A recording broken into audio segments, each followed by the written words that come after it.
Hello everyone and welcome to Tegunity talk show. जैसा कि आप जानते ही हैं कि टेगुनिटी टॉक शो में हम इनवाइट करते हैं डिफरेंट फील्ड्स के एक्सपर्ट्स एंड सक्सेसफुल लोगों को और उनसे जानते हैं आपके पूछे हुए कुछ सवालों के जवाब। वही सवाल जो आप हमसे पूछते हैं वीडियो में कमेंट करके, ईमेल्स में या फिर बाकी सोशल मीडिया हैंडल्स के जरिए। So welcome to episode 1 of Tegunity talk show. First episode के टोटल 11 पार्ट्स हैं। इट मींस आपको आपके पूछे गए 11 सवालों के जवाब मिलेंगे। इस फर्स्ट एपिसोड में 11 पार्ट्स यानी 11 वीडियोस हैं और एपिसोड 1 की प्लेलिस्ट का लिंक आपको इस वीडियो के डिस्क्रिप्शन बॉक्स में मिल जाएगा ताकि जब भी आप चाहें आप कंप्लीट एपिसोड एक बार में देख सके। टेगुनिटी टॉक शो के फर्स्ट एपिसोड में हमारे गेस्ट हैं मिस्टर सुमित चौहान, जो कि एक ऑथर, यूट्यूबर और एक ट्रैवलर हैं। टेगुनिटी टॉक शो एपिसोड फर्स्ट के 7th पार्ट में हम सुमित चौहान सर से जानेंगे about the difference between share market and network marketing. So let's start.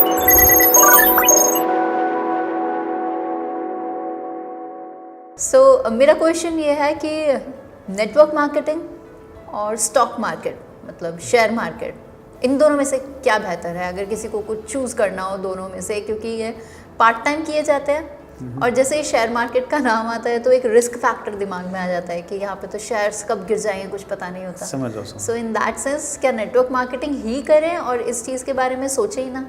नहीं, ऐसा नहीं है। अगर मैं शेयर मार्केट की बात करूं तो शेयर मार्केट में भी ना दो चीज़ें आ जाती हैं। एक है कि मुझे लगता है कि एक कंपनी है, मेरे को लगता है उसका बिजनेस मॉडल अच्छा है, वो आने वाले टाइम में बहुत ज़्यादा ग्रो करेगी और मैं उसके शेयर लेके रखना चाहता हूँ कि मैं इसको 2 साल बाद, 1 साल बाद, 5 साल बाद, 10 साल बाद ये मुझे एक पैसिव इनकम भी दे सकती है इन फॉर्म ऑफ डिविडेंड, या मैं यहाँ से क्या बोलते हैं जो मेरा कैपिटल गेन होगा, इसका शेयर प्राइस जब इंक्रीज होगा तो मेरे को जो कैपिटल गेन होगा वो यहाँ से मैं ले सकता हूँ। जैसे आइसर मोटर का अगर मैं बात करूँ, इवन अभी का तो नहीं, मैंने उसको स्टडी किया बिल्कुल भी। 1 साल पहले मैंने वीडियो बनाई थी, उस समय ये था कि अगर आपने 10 साल पहले आइसर मोटर में 1 लाख रुपये डाला होता तो वो 91 लाख रुपीज़ होते। तो वो जो 90 लाख रुपये था वो एक तरीके की पैसिव इनकम है जो शेयर उससे हुआ। तो अगर आप इन्वेस्ट कर रहे हो लॉन्ग टर्म शेयर मार्केट के अंदर, वो एक अलग सिनारियो है, तो वो आपको करना चाहिए। वो आप चाहे जॉब कर रहे हो, चाहे आप नेटवर्क मार्केटिंग कर रहे हो, चाहे आप कोई भी प्रोफेशन में हो, कहीं पे भी हो, आपको अगर लगता है कुछ कंपनीज के शेयर्स में, या आपको लगता है, देखो हम हर जगह तो काम नहीं कर सकते। क्या होता है, एक तो हम एक्टिवली काम करते हैं, हम पैसा कमा रहे हैं, दूसरी जगह हम अपने पैसे को रख सकते हैं कि वहाँ पे वो पैसा भी ग्रो हो। ऐसी कोई कंपनी है, हम उसके शेयर में इन्वेस्ट कर सकते हैं कि अगर वो कंपनी ग्रो होगी तो हमारा पैसा बढ़ेगा। At the same time risk भी होता है कि ऐसा भी है कि अगर मैं किंगफिशर का एग्जांपल ले लूँ तो 300 रुपये का शेयर 1 रुपये 25 पैसे का आ गया था। हाँ। तो जहां आपका 1 लाख रुपए 91 लाख रुपीज़ हो सकता है, वहीं पे आपका 91 लाख रुपीज़ 1 लाख भी हो सकता है। तो ये रिस्क हमेशा क्या बोलते हैं बना रहता है हमारे इसके साथ, शेयर मार्केट के साथ। अगर मैं बात करता हूँ यहाँ पे क्या बोलते हैं नेटवर्क मार्केटिंग की, नेटवर्क मार्केटिंग से पहले मैंने शेयर मार्केट पे एक दूसरी चीज़ पे आता हूँ कि लोग जिसको शेयर मार्केट बोलते हैं वो होता है इंट्राडे ट्रेडिंग। अच्छा, अरे सर सुबह से शाम ट्रेडिंग करेंगे, 500 रुपये कमा लेंगे, 1000 रुपये कमा लेंगे, 2000 रुपये, 4000 रुपये, इवन उससे रिलेटेड बहुत सारे कोर्स भी आ गए कि डेली कैसे 5000 रुपये कमाएं, 8000 रुपये कमाएं।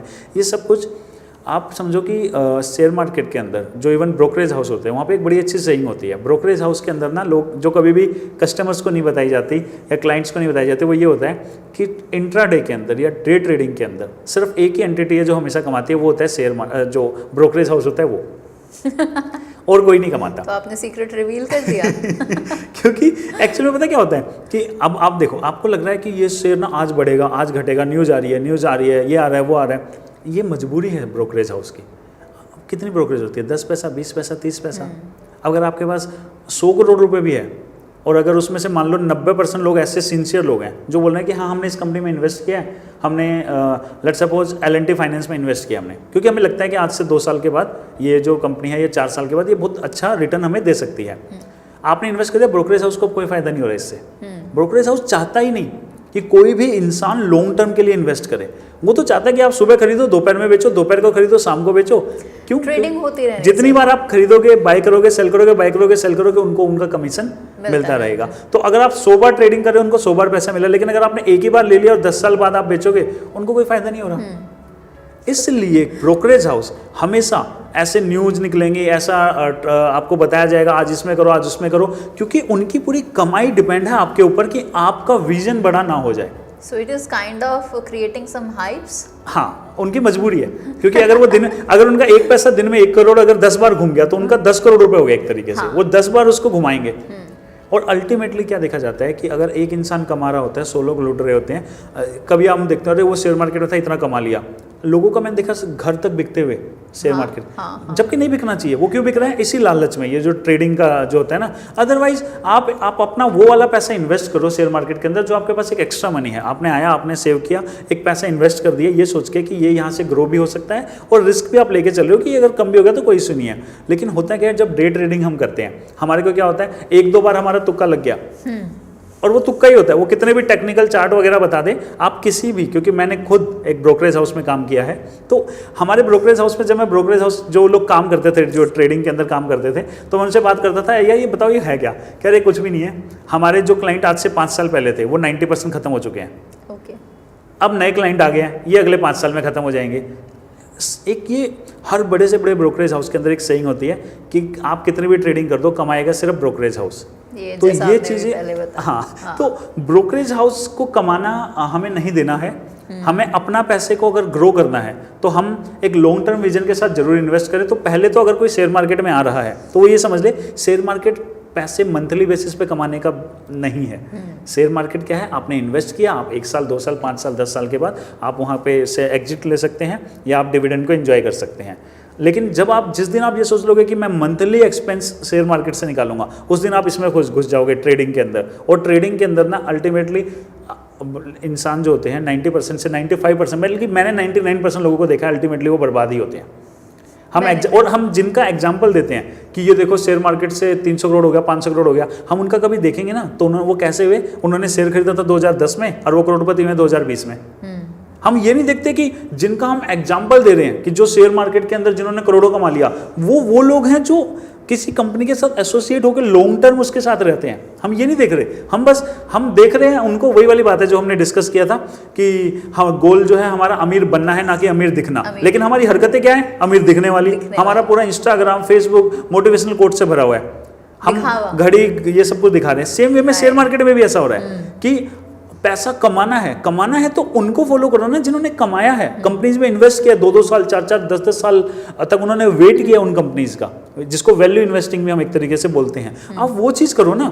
लेकिन नहीं, हम करोड़पति बनना चाहते हैं, लेकिन हम कर क्या रहे हैं, डे ट्रेडिंग। सुबह खरीदा, शाम को सुबह चार्ट देख रहे हैं, ये देख रहे हैं, वो देख रहे हैं। ये जो डेली कॉल्स वगैरह आती है, क्यों आती है? ब्रोकरेज हाउस की मजबूरी है। क्योंकि अगर आपका भी बिजनेस इसी पे डिपेंडेंट है तो आप भी चाहोगे कि ये 100 में से 90 लोग सुबह से शाम तक 10 बार ट्रांजेक्शन करें। अगर वो 100 के 100 आज लेके 10 साल बाद ट्रांजेक्शन करेंगे तो आप तो बर्बाद हो गए।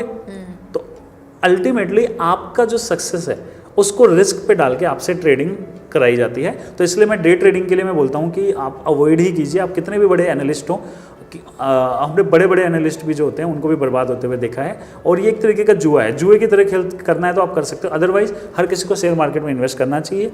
और चाहे आप नेटवर्क मार्केटिंग, डायरेक्ट सेलिंग में कर रहे हो। अब दूसरी चीज़, नेटवर्क मार्केटिंग क्यों करनी चाहिए? अगर आप शेयर मार्केट भी करना चाहते हो तो आपको नेटवर्क मार्केटिंग करनी चाहिए। उसके पीछे रीज़न है कि नेटवर्क मार्केटिंग में ना आपका एफर्ट होता है। मान लो आपने ना L&T के शेयर ले लिए, मैं अपना एग्जांपल लेता हूँ। मेरे पास L&T के बहुत सारे शेयर हैं। अब मेरे जो L&T के शेयर हैं, क्या अगर मुझे ऐसा लगेगा L&T का ना शेयर प्राइस गिर रहा है तो मैं वहाँ उनके ऑफिस में घुस के बोल सकता हूँ मेरे पास शेयर है, ऐसे करो, ऐसे करो, ऐसे काम करो, ऐसे क्यों नहीं काम कर रहे? क्या मैं उनकी मैनेजमेंट के अंदर मेरा कोई भी रोल है? नहीं है। वो कंपनी चाहे अप जाए चाहे डाउन जाए, मेरा डायरेक्ट उसमें मेरा कोई एफर्ट में दे ही नहीं सकता। तो मेरा उस पर कोई कंट्रोल नहीं है। मेरा पैसा चला गया, अब उनके भरोसे है। हो कोई माल्या जैसा होगा तो 300 का 1 कर देगा, और कोई बड़ा अच्छा इंसान होगा तो 1 का 300 कर देगा। बट मैं टोटली डिपेंडेंट हूं किसी और के वे ऑफ वर्किंग के ऊपर। बट अगर मैं नेटवर्क मार्केटिंग की बात करता हूं तो यहाँ पे अगर मैं आता हूँ तो मैं टोटली डिपेंडेंट हूँ मेरे ऊपर। मैं मेहनत करूंगा, मैं टीम डेवलप करूंगा। अगर मैं टीम के अंदर लीडर क्रिएट करूंगा तो वहाँ मेरे को एक पैसिव इनकम यहाँ से आ सकती है। अगर मैंने टीम के अंदर लीडर क्रिएट किया और आने वाले टाइम में मान लो कि वो किसी भी कारणवश शांत हो गए, तब भी मैं अपनी मेहनत लगा के दोबारा वो चीज़ जनरेट कर सकता हूँ, जो कि मैं शेयर मार्केट में नहीं कर सकता। शेयर मार्केट में मैं टोटली डिपेंडेंट हूँ किसी और के ऊपर। बट यहाँ पे मेरा पूरा कंट्रोल है मेरे ऊपर। यहाँ से मैं एक इनकम जनरेट कर सकता हूँ। अपना जितना ज़्यादा एफर्ट लगाऊंगा मेरी इनकम उतनी ज़्यादा अच्छे तरीके से होगी। जितना ज़्यादा मैं अपनी टीम को एजुकेट करूँगा उतनी ज़्यादा इनकम होगी। हाँ, और जब वो मेरे को वहाँ से इनकम आए तो मैं फिर वो शो ऑफ पे खर्च ना करूँ, जो हमारे यहाँ पे एक बड़ा ख़राब कल्चर है जो बहुत सारी कंपनीज में है अगर किसी की 2 लाख की इनकम हुई है ना तो उसको कार दिला देंगे 10 लाख की। मतलब वही बातों का फर्क कि अमीर दिखना नहीं है लेकिन हरकतें करेंगे वही वाली। क्या बोलते हैं शेयर मार्केट का जैसे एग्जाम्पल है, सेम वे में बातें करेंगे हमें असेट बनाने चाहिए और लायबिलिटी स्टार्ट करा देते हैं सबकी। 2 लाख की इनकम हुई है, 10 लाख की कार दिला दी और हर जगह प्रचार कर रहे हैं, ये देखो इस कंपनी में था, इस कंपनी में एक साथ 10 लोगों ने कार ली। उन 10 लोगों की एवरेज अगर निकालो तो 10 लोगों में से कोई, किसी ने 1 लाख कमा रखा है, किसी ने 1.5, किसी ने 2। क्यों? तो इन चीज़ों से हमें बचना है। हमारे को एजुकेट मतलब इस तरीके से अपने आप को इस लेवल पे करना है कि अगर हम पैसा कमा रहे हैं तो हम उसका एक फिक्स परसेंटेज जो है हम शेयर मार्केट में इन्वेस्ट कर सकते हैं। अगर हमारे को नॉलेज है तो हम क्रिप्टो के अंदर इन्वेस्ट कर सकते हैं। नॉलेज बहुत इंपॉर्टेंट है यहाँ पे, क्योंकि मतलब क्रिप्टो और भी ज़्यादा थोड़ा सा सेंसिटिव हो जाता है कि आपको वहाँ पे और ज़्यादा नॉलेज होने की ज़रूरत है। आपको ब्लॉकचेन टेक्नोलॉजी के ऊपर जो जिस प्रोजेक्ट में आप इन्वेस्ट कर रहे हो, क्योंकि शेयर मार्केट तो फिर भी अगर अभी हम चलो शेयर मार्केट की अगर हम बात करें तो शेयर मार्केट में तो फिर भी हम देख रहे हैं कि हाँ ये कंपनी है, ये आगे जाके ग्रो करेगी, ये इस फील्ड के अंदर है, यहाँ पे वर्क कर रही है और इसका हमें फ्यूचर दिख रहा है। तो यही मैं बोलना चाहूँगा कि जो भी लोग शेयर मार्केट को एज ए प्रोफेशन लेके जा रहे हैं वो प्लीज़ उससे बाहर आ जाएं। शेयर मार्केट जो है वो एक इन्वेस्टमेंट का अपॉर्चुनिटी है, वो एक इन्वेस्टमेंट का इंस्ट्रूमेंट है जहाँ से आप इन्वेस्ट कर सकते हो। बट आप अगर अपना टाइम वहाँ दे रहे हो तो आप फिर गलत कर रहे हो, क्योंकि कंपनी में आप नेटवर्क हाउस ज्वाइन कर, हाँ ब्रोकरेज हाउस ज्वाइन कर दो, फिर लोगों का टाइम लगाओ और आप वहाँ पे अपनी इनकम कराओ। क्योंकि जिसकी 40,000 है ब्रोकरेज हाउस में इनकम, उसको उसकी मजबूरी है कि अपने सारे के सारे 100 लोगों से दिन में 2-2, 3-3, 4-4, 5-5 बार ट्रेड कराऊं, वो चाहे लॉस में जाए चाहे प्रॉफिट में जाए। ब्रोकरेज हाउस कैसे नहीं होता, आप प्रॉफिट कमाओगे तो वो पैसा कमाएंगे, उनको फर्क नहीं होता, चाहे आप प्रॉफिट कमाओ चाहे आप लॉस कमाओ, उनको पैसा उतना ही मिलना है। तो वो बस चाहेंगे। और इसलिए क्या होता है कि जो ब्रोकरेज हाउस के उस जंगल में फंस जाते हैं, उसमें से क्या होता है हर 3 से 5 साल के अंदर नए लोग आ जाते हैं, पुराने अपना हार फूर के घर पे बैठ जाते हैं। तो नेटवर्क मार्केटिंग में हम मेहनत करें, वहाँ से एक अच्छी इनकम जनरेट करें। उस पैसे से जब अगर हमारे पास एक सम बचता है कुछ जिसको हम इन्वेस्ट करना चाहते हैं तो उसको हम शेयर मार्केट में डाल सकते हैं। लेकिन हमारा एफर्ट हमारी नेटवर्क मार्केटिंग कंपनी में ही रहना चाहिए। दूसरी कंपनी का एफर्ट वो हमें प्रॉफिट दे या लॉस दे वो उनके ऊपर है, लेकिन हमारा कंट्रोल है हमारी कंपनी के ऊपर, हमारे टीम के ऊपर। तो हम वही मेहनत करें तो ज़्यादा अच्छा रहेगा। अभी एक सवाल आ रहा है, जैसे अभी आपने कहा कि हम जिस भी नेटवर्क मार्केटिंग कंपनी के साथ एसोसिएटेड होते हैं हमें अपनी मेहनत से अपनी टीम बिल्ड करनी पड़ती है। लेकिन अगर नेटवर्क मार्केटिंग कंपनी ही ड्यू टू सम रीजंस बंद हो जाए तो फिर उस टाइम पे टीम क्या करे और आप क्या कर सकते हैं? देखिए, नेटवर्क मार्केटिंग कंपनी अगर बंद हो गई है तो उस समय ज़रूरी क्या होता है कि जितने भी लोग हैं जो हमारी टीम में है या हम हैं, तो एक तो पैनिक सिचुएशन हो जाती है बहुत ज़्यादा। तो उस समय क्या होता है कि सब कोई इधर जा रहा है, कोई इधर, कोई इधर, कोई इधर। तो उस समय हम यही सोच सकते हैं कि सबसे पहले तो हमें ये देखना है कि ये कंपनी बंद क्यों हुई। रीज़न देखना है। देखो, अगर मैनेजमेंट नहीं चला पाए तो कोई इशू नहीं है। 10 में से 9 मैन्युफैक्चरिंग सेक्टर की कंपनियां बंद हो जाती हैं, 10 में से 9 सर्विस सेक्टर की कंपनियां बंद हो जाती हैं, 10 में से 9 दुकानें बंद हो जाती हैं। हर फील्ड के अंदर 10 में से 9। और ये मेरा नहीं, NSIC national small industries corporation का डेटा है कि 95% स्टार्टअप हमारे यहाँ 10 साल में बंद हो जाते हैं और 80% से ज़्यादा 5 साल में बंद हो जाते हैं। तो नेटवर्क मार्केटिंग में भी अगर कोई कंपनी बंद हुई है और वो इन सब रीज़न की वजह से हुई है कि मैनेजमेंट चीज़ें अच्छे से नहीं कर पाई, तो ठीक है, कोई बात नहीं। हम देख सकते हैं कि फिर हम आगे से हम ये चीज़ भी देखेंगे कि किसी भी नई कंपनी के साथ हम एसोसिएट हों कि उसका प्रोडक्ट पे आउट तो ठीक है, उसके फ्यूचर प्लान्स क्या हैं, क्या उसके फ्यूचर, ऐसा तो नहीं है बस फ्यूचर प्लान में कुछ है ही नहीं। तो हमें ये चीज़ भी हम देख सकते हैं। साथ ही साथ हम ये देख सकते हैं कि ऐसा तो नहीं था हम जिस कंपनी में थे उसको एक दिन बंद होना ही था, कि वो मनी सर्कुलेशन तो नहीं थी या वो क्या बोलते हैं कुछ इलीगल तरीके से एक्टिविटी तो नहीं कर रही थी। अगर वो कर रही है तब हमें और ज़्यादा अंडरस्टैंडिंग की ज़रूरत है, अपने आप को एजुकेट करने की ज़रूरत है। और अगर हम अपने आप को एजुकेट कर लेंगे तो हम इस टाइप की कंपनी से तो ऑटोमेटिक ही दूर हो जाएंगे। लेकिन अच्छी कंपनीज भी बंद होती हैं, ये भी हमें मानना पड़ेगा। हर सेक्टर में होती हैं तो डायरेक्ट सेलिंग में भी होती हैं। उस केस में हमारे को उस कंपनी के साथ सबसे इंपॉर्टेंट होता है, देखो मैं हमेशा इसलिए बोलता हूँ प्रोडक्ट पे आउट और फ्यूचर प्लान ही इंपॉर्टेंट है। प्रोफाइल इंपॉर्टेंट नहीं होती, बड़ी बड़ी प्रोफाइल वाली कंपनियां भी बंद हो जाती हैं और जिनकी प्रोफाइल नहीं होती वो भी बड़ी बड़ी कंपनीज क्रिएट करती हैं। और इवन इस समय भी 67% जो बिलियनर है वर्ल्ड के अंदर वो सेल्फ मेड है, उनकी कोई प्रोफाइल नहीं थी, जीरो थी। अगर लोग उनको बोलते हैं कि इनकी कोई प्रोफाइल देख के किसी के साथ एसोसिएट हो तो शायद वो कभी भी अमीर नहीं बन पाते। सेम वे में अगर हमारे इंडिया की भी हम कंपनीज देखते हैं, ज़्यादातर जो इंडियन कंपनीज भी हैं वो ऐसी थी कि जिनकी कोई प्रोफाइल नहीं थी, बट आज वो इंडिया के अंदर बहुत अच्छा काम कर रही है। तो हमारे को ना बहुत इंपॉर्टेंट ये है कि हमारी जो कंपनी है उसका प्रोडक्ट पे आउट के साथ साथ फ्यूचर प्लान्स क्या हैं, ऐसा तो नहीं है कि वो कुछ ऐसी एक्टिविटी कर रही है फास्ट ग्रोथ के लिए जो कि हमें दिख रही है कि गलत है, लेकिन अभी हम कुछ नहीं बोल रहे क्योंकि हमें लग रहा है कि कंपनी तो बहुत स्पीड में ग्रो हो रही है। हाँ। क्योंकि जिस स्पीड में कंपनियां ग्रो होती हैं उसी स्पीड में नीचे भी आती हैं। हाँ। तो हमारे को ना कभी भी हमारे एथिक्स से कॉम्प्रोमाइज़ नहीं करना है। अगर हमें लगता है कंपनी में कुछ गलत हो रहा है तो हमें वो चीज़ के लिए आवाज़ उठानी है। और अगर किसी के साथ भी ऐसा हुआ है कि उनकी कंपनी बंद हो गई है, तो आप कोई भी नई कंपनी ज्वाइन करो तो कभी भी इसलिए मत ज्वाइन कर लो कि मेरी अपलाइन भी वहाँ चला गया। लोग पता है क्या करते हैं, स्कैम्स में अंदर होते हैं, वो कंपनी बंद होगी, अपनी अपलाइन के पीछे दूसरी जगह चले गए। अरे अगर आपकी अपलाइन उस स्कैम में काम कर रही थी एक्टिवली, जो बंद हुआ है, इसका मतलब क्या तो वो उनके अंदर नॉलेज ही नहीं है तब भी उस स्कैम में फंसे, या वो विलफुली उस स्कैम में आपको लेके गए थे। तो दोनों ही केस में आपको उनके साथ एसोसिएट होना ही नहीं चाहिए। कि अब तो तुम जाओ, तुम्हारे साथ तो आएंगे ही नहीं हम, अब हम अपना डिसीजन खुद लेंगे, खुद को एजुकेट करके लेंगे। हाँ। क्योंकि तो आप दोनों ही पैमाने में फेल हो चुके हो। तो हमें ना, और क्योंकि ये हम जब तक लीडर्स को फॉलो करना नहीं छोड़ेंगे तब तक ना लोग बर्बाद होते रहते हैं। क्योंकि कई बार मेरे पास फोन आता है, सर मैं इस कंपनी में था, फिर मैं दूसरे में चला गया। क्यों चला गया? सर मेरी अपलाइन गई थी तो उसके साथ हम सारे चले गए, फिर वहाँ पे ये प्रॉब्लम आ गई, फिर हम दूसरे में चले गए। क्यों? वहाँ पे दूसरी अपलाइन गई थी, हम उसमें चले गए। तो जब तक हम अपलाइन के पीछे भागते रहेंगे तब तक ना मतलब हम अच्छे नेटवर्कर कभी बन ही नहीं पाएंगे। क्योंकि हमें अपलाइन की ज़रूरत ही नहीं है अगर हमारे को बेसिक चीज़ें क्लियर हो जाएं। हम कहीं पे भी, हमारी अपलाइन भी तो उस कंपनी में पहली बार गया था ना, तो हम भी तो किसी कंपनी में पहली बार डायरेक्टली खुद जा सकते हैं। तो अपने आप को एजुकेट करना बहुत ज़्यादा ज़रूरी है। और वही चीज़ है कि एजुकेट होकर कंपनी के साथ, हम किसी भी नई कंपनी के साथ जा रहे हैं, हम उसका product, payout and future plan, ये 3 चीज़ें हम जरूर देखें। और अगर हमें लगता है कि वो 3 चीज़ें हमारे गोल के साथ एक तरीके से अलाइन हैं तो फिर हम उसके साथ अपने आप को एसोसिएट कर सकते हैं। ओके, तो नेटवर्क मार्केटिंग के लिए तो बेसिक ये हो गया कि आप इंडिपेंडेंट डिसीजंस लें। हाँ जी, राइट। और शेयर ट्रेडिंग के लिए हो गया कि डेली ट्रेडिंग ना करें, लॉन्ग टर्म के लिए लें। हर किसी को शेयर मार्केट में, क्योंकि हम हर कोई, देखो हम शेरा वाली माता तो है नहीं, हमारे बहुत सारे हाथ हैं, हमारे 2 हाथ हैं, आप समझ रहे हो। तो हम एक ही जगह पे फोकस करें 2 हाथों से तो ज़्यादा अच्छा है। बाकी जगह जहाँ दूसरे लोग अपने हाथों से हाथ पैर लगा के, खून पसीना लगा के मेहनत कर रहे हैं, हम वहाँ अपना पैसा डाल दें ना, उस कंपनी के अंदर थोड़ा सा शेयर ले लें, थोड़ा सा शेयर में इन्वेस्ट कर दें उसके। अब वो वहाँ पे काम होता रहेगा तो हमारा पैसा वहाँ पे भी ग्रो करता रहेगा। और ये चीज़ है। और देखो काम कभी कैसा होता है कि काम ऐसा थोड़ा होता है कि आज सुबह लगाया शाम को बेच दोगे, आपको कैसे उस कुछ पता ही नहीं आपको वर्किंग। ये तो आप गैम्बलिंग कर रहे हो ना। ऐसा थोड़ा ना हो गया कि सुबह लगा के शाम को बेच दिया या शाम को बेच के सुबह लगा दिया। मतलब ये जो चीजें हैं, ये तो कंपनी का ऑपरेशन से कोई मतलब ही नहीं है। बिल्कुल। तो अब रिलायंस ने भी कोई प्लानिंग करती है, वो 5 साल 10 साल की करती है। तो मेरा शेयर में, अगर मैं उस कंपनी का शेयर ले रहा हूँ तो मेरी भी तो उतनी ही विजन होना चाहिए ना। लेकिन हम नहीं करते उतना विजन, हम डेली ट्रेडिंग में फंस जाते हैं। और 90% लोग इसलिए शेयर मार्केट के लिए भी नेगेटिव होते हैं। तो शेयर मार्केट के लिए भी नेगेटिविटी का बहुत बड़ा रीजन यही है, जो हम ट्रेडिंग डेली बेसिस पे करते हैं। तो हमारे को हर किसी को शेयर मार्केट में इन्वेस्ट करना चाहिए, लेकिन कमाने के लिए हमें नेटवर्क मार्केटिंग करना चाहिए। हम नेटवर्क मार्केटिंग में काम करें, वहाँ से हम पैसा अर्न करें, उस पैसे से हम इन्वेस्ट करें, और इन्वेस्ट करके हम अपना जो है एक तरीके से पोर्टफोलियो है उसको बिल्डअप करें।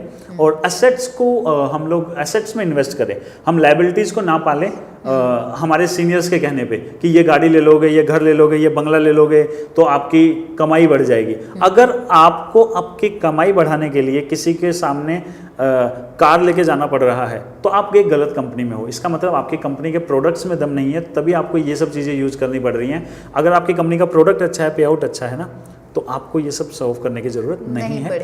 लायबिलिटीज से दूर रहिए, एसेट्स को बिल्ड कीजिए, शेयर मार्केट में घुसिए, लेकिन लॉन्ग टर्म के लिए डे ट्रेडिंग से दूर रहिए। नेटवर्क मार्केटिंग को डेली बेसिस पे कीजिए, यहाँ से अपनी एक पैसिव इनकम जनरेट कीजिए। उस पैसिव इनकम को आप अलग अलग जगह पे इन्वेस्ट करके वहाँ से और वो कीजिए। एक चीज़ और मैं करना चाहूँगा कि एक ना आजकल बड़ी अच्छी सेइंग चल रही है हर जगह पे कि एवरेज बिलियनर की ना 7 सोर्स ऑफ इनकम होते हैं, 7 सोर्स ऑफ इनकम। और ये छोटे बच्चों को, 18-19 साल के बच्चों को बहुत ज़्यादा कंफ्यूज कर रहा है। वो सोचते हैं अरे मैं नेटवर्क मार्केटिंग क्यों कर रहा हूँ, बिलियनर तो 7 सोर्स से बिलियनर होता है। क्योंकि आधी नॉलेज, क्योंकि उनके जो सो कॉल्ड जो उनको स्पीकर जो ये चीज़ें समझा रहे हैं या उनको कुछ बेच रहे हैं, वो ये नहीं समझा रहे कि वो जो एवरेज की जो उनकी 7 सोर्स ऑफ इनकम तो होते हैं, बट वो मिलियनर 1 सोर्स ऑफ इनकम से ही बनता है पहले, बाकी 6 में उसका पैसा लगा है, उसका टाइम नहीं बाद में क्रिएट किया। बाद में क्रिएट किया। पहले वो अरबपति चाहे वो 7 जगह से बने हैं, करोड़पति वो एक ही जगह से बने थे। तो मैं हर किसी को ये बोलता हूँ कि पहले नेटवर्क मार्केटिंग अगर आप कर रहे हो तो नेटवर्क मार्केटिंग से आप बहुत सारा पैसा कमाओ। उस पैसे को आप शेयर मार्केट में डालो, उसको आप किसी स्टार्टअप के अंदर डालो, उसको आप क्रिप्टो के अंदर डालो, या उसको आप अलग अलग जो भी आपके इंस्ट्रूमेंट है आप रियल एस्टेट के अंदर डाल सकते हैं। आपको वहां से इनकम आएगी, वो आपकी 7 सोर्स ऑफ इनकम हो सकती हैं। बट अगर आप सोचो कि नहीं, पहले दिन आप एक जगह से तो आपने लाख रुपए भी नहीं कमाए और 7 जगह से आप कमाने की कोशिश कर रहे हो, तो तो आपको डिप्रेशन और एंजाइटी ही आएगी, आपको 7 तरीके की बीमारी आ जाएंगी, 7 तरीके से आपको इनकम नहीं आएगी। तो पहले एक जगह से इनकम को जनरेट कीजिए, बाकी जगह से आप पैसिव इनकम को एंजॉय कीजिए। नेटवर्क मार्केटिंग में पहले पैसिव इनकम लानी है और उस पैसिव इनकम को ऐसी जगह इन्वेस्ट करना है कि वहाँ से और पैसिव इनकम आए। ये मतलब एक राइट वे रहेगा नेटवर्क मार्केटिंग में ग्रो करने का, मेरे को ऐसा लगता है। बहुत अच्छी बात है, आपको ऐसा लगता है, क्योंकि आपने जो बताया है ना वो एक्चुअली ट्रू चीज़ें हैं, इसमें मुझे कुछ भी फेक नहीं लगा, क्योंकि रियलिटी तो यही है और आजकल लोग कर भी यही रहे हैं। तो अगर आपको शेयर मार्केट में भी जाना है और आपको नेटवर्क मार्केटिंग भी करनी है तो पेशेंस ज़रूर रखिए और 2 नाव में पैर मत रखिए। आई होप आपको सुमित सर के पॉइंट ऑफ व्यू से समझ आ गया होगा that what is the difference between share market and network marketing. Trigunity talk show episode 1 के 8th पार्ट में हम सुमित चौहान सर से जानेंगे that what is important in network marketing business, money और एजुकेशन। और भी बहुत सारे अमेजिंग कंटेंट को देखने के लिए आप हमारे साथ हमारे सोशल मीडिया हैंडल्स पर जुड़ सकते हैं और हमारे सभी सोशल मीडिया हैंडल्स के लिंक आपको इस वीडियो के डिस्क्रिप्शन बॉक्स में मिल जाएंगे। वीडियो देखने के बाद अगर आपके दिमाग में कुछ सवाल आए हैं तो आप उन्हें कमेंट बॉक्स में कमेंट करके हमसे वो पूछ सकते हैं। वीडियो पसंद आई हो तो वीडियो को लाइक जरूर कीजिए और सभी के साथ इसे शेयर भी जरूर कीजिएगा। और जाने से पहले हमारे YouTube चैनल को सब्सक्राइब जरूर कीजिए ताकि आपसे कोई भी वीडियो मिस ना हो। So this is Divya from Triguniti.com। जल्द आपसे मुलाकात होगी एक बिल्कुल नए एपिसोड में। टिल देन गुड बाय, जय हिंद।